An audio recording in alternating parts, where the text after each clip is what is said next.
त्यांचा shift code टाकण्याचा बाकी राहिला होता, त्याच्यामुळे यूट्यूबनं त्यांचं तर पेमेंट पाठवलं. पण पेमेंट पाठवलं, फक्त सेंड केलं, पण पेमेंट भारतात आलंच नाही. मग ते US मध्ये म्हणजे अमेरिकेतच पेमेंट राहिलं. आणि नंतर समोर बँक अकाउंटला क्रेडिट न झाल्यामुळं यूट्यूबने काय केलं, ते पेमेंट रिटर्न केलं. आणि पेमेंटचं कसं असतं प्रोसेस, 21 ते 27 तारखेमध्ये बँक अकाउंटला जमा होतं. पण त्यांचं काय झालं, पेमेंट रिसेंड झालेलं आहे. म्हणजे नंतर मी काय केलं, त्यांचं बडोदा बँक आहे, ते बडोदा बँकचं हे शिफ्ट काढलं, कोड. स्विफ्ट कोड काढला. आणि त्यांच्या अकाउंटला म्हणजे जे यूट्यूबचं ॲडसेन्स असतं ना, त्या ॲडसेन्सला सबमिट जोडून केलं. दिला.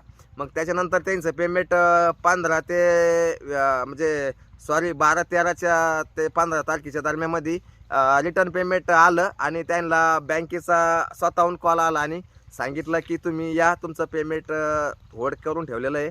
तर त्याच्यामुळे ते बँकमध्ये जाऊन त्यांना त्यांचा प्रॉब्लेम सॉल्व्ह केला.